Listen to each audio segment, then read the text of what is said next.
Hello, hello, everybody. Melissa and Melissa here, popping on. We're going to talk about something that you guys have probably been experiencing. It's common in the winter, is eczema, right? Or rash that happens in the winter. For a lot of people, they connect it to seasonal things. And we've been having a lot of questions coming in, especially Melissa, about people in your circle experiencing a flare of eczema and wanting to know, especially topical things that they can put on. So I wonder today if we can really dig into, we can do some topical things, but also why is this even happening, right? Because it starts on the inside. Everyone always hates that note, right? Starts on the inside. Mm-hmm. Well, and I think, and Melissa's going to explain a little more of the physiological side of this, but, around the holidays, you're probably eating things you don't normally eat, namely large amounts of gluten, sugar, and dairy, right? So if you're a person who has eczema or even psoriasis, because a lot of times they're both set off by the same stuff, right? Tracking, like, okay, did I eat a lot of those things on the holidays? So, my whole house is gluten and dairy and refined sugar free. So we don't have any of those things ever. It doesn't matter what day it is. So now I understand not everyone's willing to do that or able to do that. But, I got so many texts like starting like Thursday night into today about flare-ups. So if you can look at the timeline, it makes sense because lots of folks are eating those things. Now, there are alternatives that are clean to any holiday food you guys are looking for, really. I mean, that's something that I have discovered over the years is that you do not have to eat those things. But, so I guess first point is trying to minimize that stuff, right, Melissa? And topically, you might be able to lessen the flare-ups. But I think, it's more about the internal because that's where the long-term relief comes from, right? Yeah. You can put some really awesome creams on those things. And again, it may stop it. It's funny. So I had 2 patches of psoriasis on my knees and then both elbows for years. And I would excessively hydrate those areas. I would exfoliate. And I thought that my knees were from doing floor work with the girls at the studio, the dance studio. And so I kind of attributed it to that. But when I cut out dairy, and it did take a bit for them to completely heal up once I cut it out, but they went away. And I hadn't realized it until recently. I was like, oh gosh, that's right. I used to have those weird dark spots on each knee, like right under my knee bone. Yep. So speaking into that just a little bit, because those are what? Those are knuckles, right? Those are places where you've got movement, you've got a lot of bone there. There's a lot of ligament, not as much blood flow. So anything that's going to be swelled, even a little bit, is going to affect that area. So it's an inflammation point, basically. That's interesting. I hadn't really thought kind of of get stuck knuckle right there. Yep.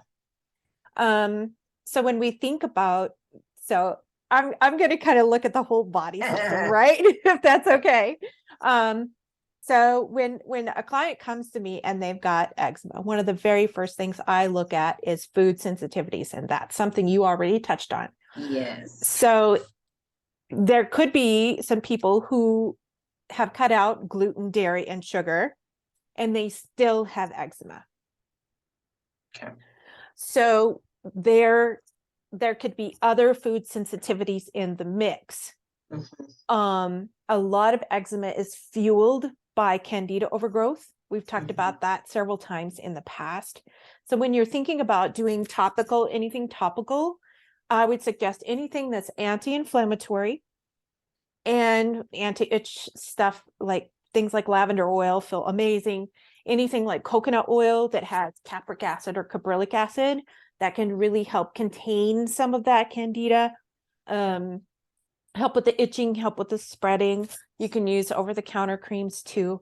But if you've got that going on the outside, that's really going on the inside. So we need to think about what is feeding that potentially, what is causing inflammation to happen. So looking at your foods, one of the bigger things that happens too, especially when it gets into psoriasis, is bile flow is really backed up. Your body isn't able to release toxins well. So we need to look at, how's your gallbladder working?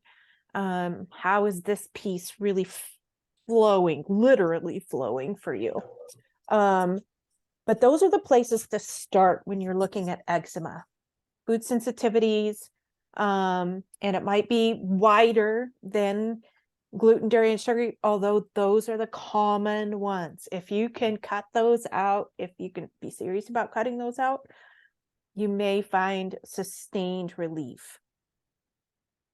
Bile flow, that's really important. Looking at candida, looking at what's happening in the gut, that is so key when you're experiencing a flare or you've had long-term eczema or psoriasis. Even thinking into, so remember where those spots were for you, right? So often that's how something like psoriatic arthritis begins, right? You're never going to go into that because you've addressed it. Yeah. You've stopped the why. But that if that hadn't been addressed for you, that would have been a potential thing that could have happened, because arthritis has the same beginning points. Add in a couple lovely little bacteria that can live in the gut that can actually fuel that for people with arthritis. And you've got the perfect storm, right? Yeah.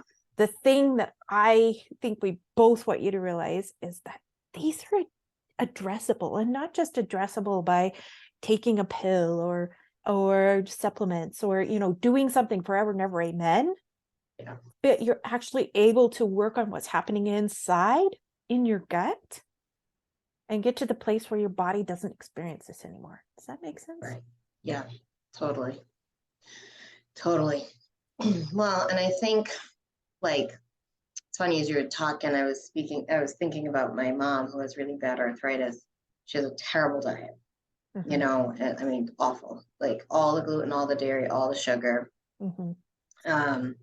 And as you're talking about bioflow, I was even thinking, like, I know I've been reading so much about like bras with women and just types of bras we should be wearing, and or not, just all that in terms of, right, like lymphatic drainage, and it's big.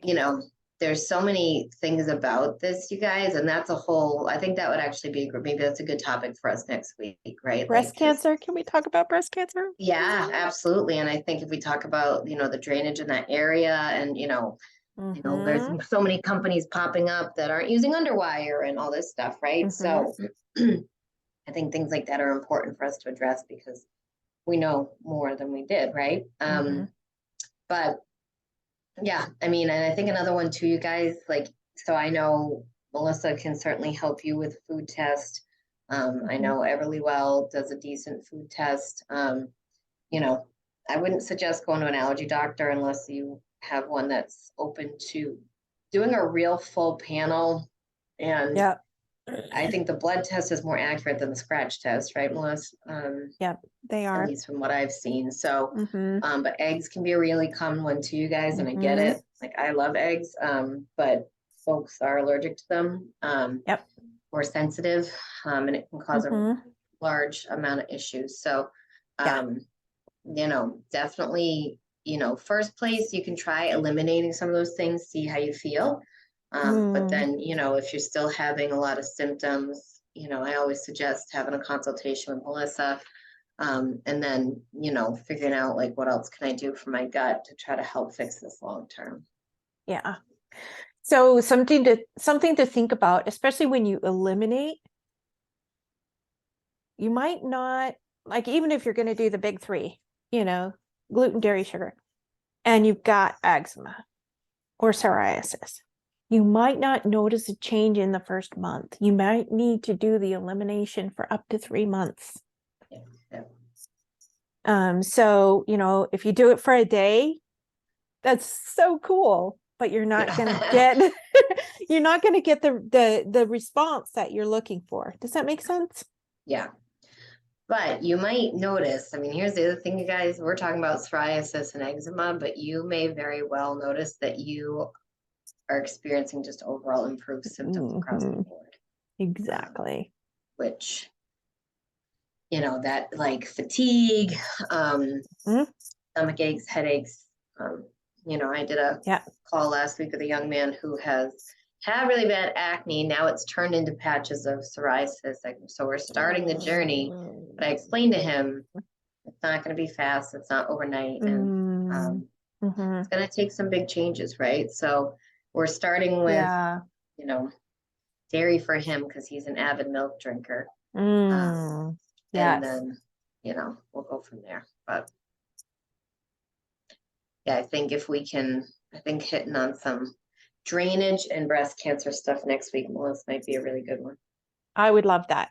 I would love that because I love sharing how our choices matter, how much power we have in the either development of a disease process or the recovery of a disease process. Yeah, right? 100%. Yep.